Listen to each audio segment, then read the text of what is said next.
Good morning, everybody. Mudging why I heard it. So in regards to where do I store my belted plaids, or my plaids, or my plaids, or my blankets even, this is where I store them, just in a drawer. Every time I fold them along a different plane or a different fold, so the creases don't become permanent. So today what I'd like to do is show you this one here. This is the polyviscose tartan called Albannach. And Albannach is, the tartan is named after the band. And Rocky and the crew at USA Kilts worked with the band to create this tartan. It's in PV. It's quite nice. I think it's quite beautiful, actually. I'd love it if they put it out in wool. But for now, I'll do it with the PV. And this one I've put ties in and sewn in belt loops. So let's take a look at this and see how this works. Hello, I have that PV Albannach tartan here, and with this one I've tried my hand at sewing in belt loops. They're really not thoughtfully well done. I'll show you as soon as I can find them. Here they are. So if you take a look at these, you'll see that it's cotton twill tape, and I've simply hand sewn them here and here. Not very well, but it's done and it's there.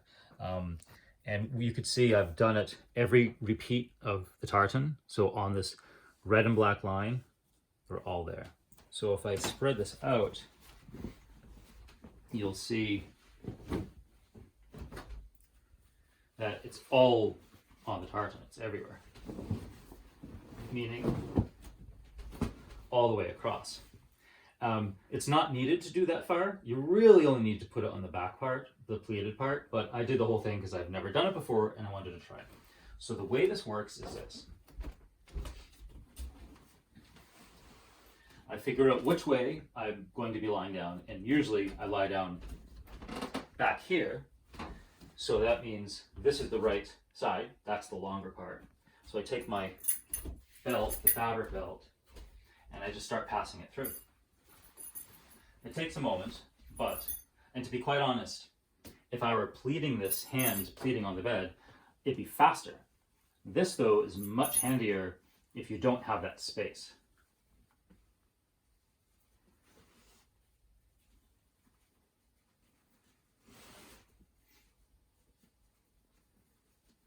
So I can imagine if you're out camping or you were in a space-restricted environment where you couldn't pleat it on your bed or on the floor or something, this would be very handy.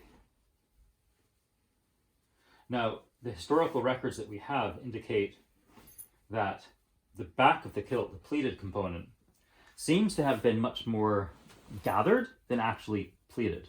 And in fact, the actual language used, I believe, is gathered instead of pleated at one point.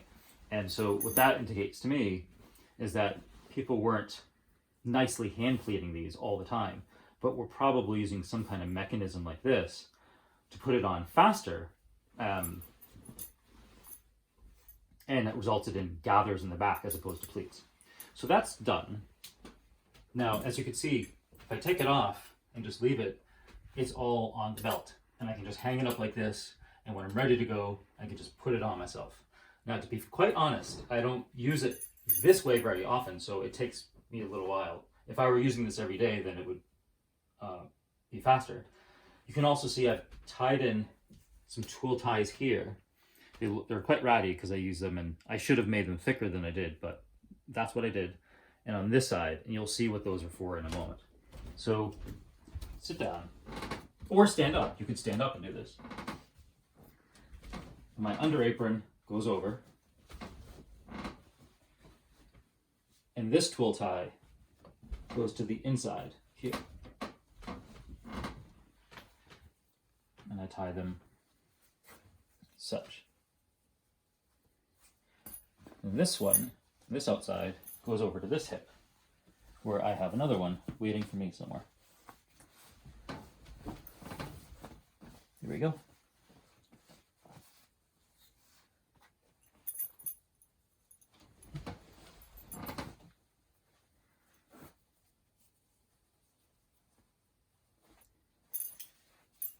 So now I'm left with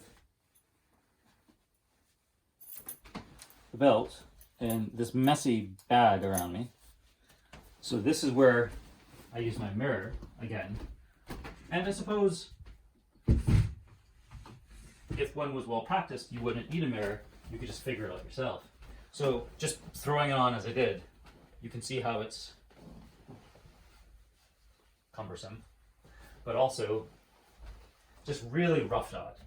It's like all just pooped in the back there. And then, so what I usually do then is ask somebody to help me out, or I tie my two apron ends in a knot, collect the back end over my head,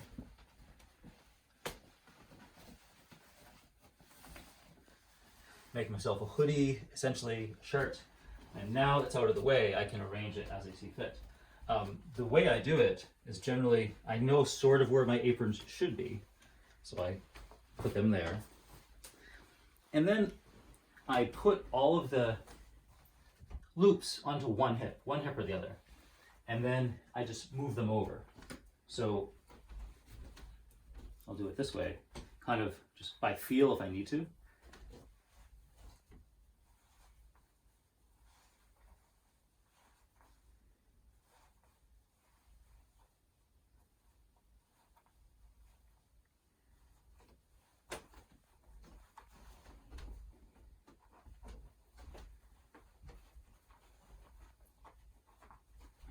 And often, if I'm feeling particularly worried about it, I'll ask somebody to take a look at it and help me fix it. But other than that, it's essentially done. And then now I go about it as I did before, which is, you know, make sure if you want, make sure your shirt's pulled down and nice and neat, or not, depending on what you want to do. And then I have my big belt over here that I throw on the outside, cinch it in a little bit,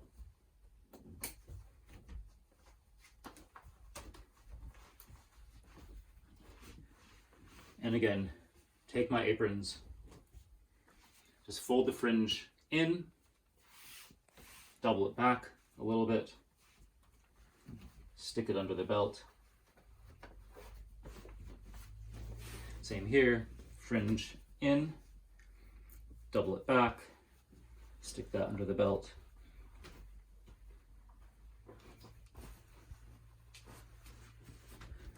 And it's there. It's not as nice as if I hand pleated it. And to be quite honest, if I had taken just another minute or two, I could have made this look a bit nicer, a bit neater. But you can see here with belt loops, and by attaching the underbelt through the belt loops onto here, I can actually do it standing.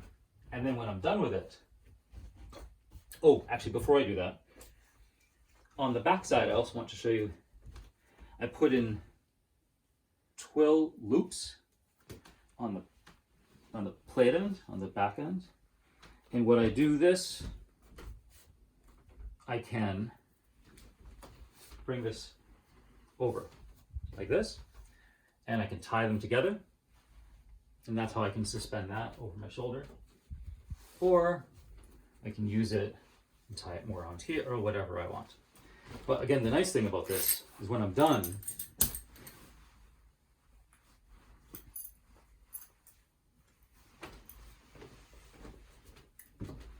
I can just leave it on the belt and hang it up, and it's kind of ready to go.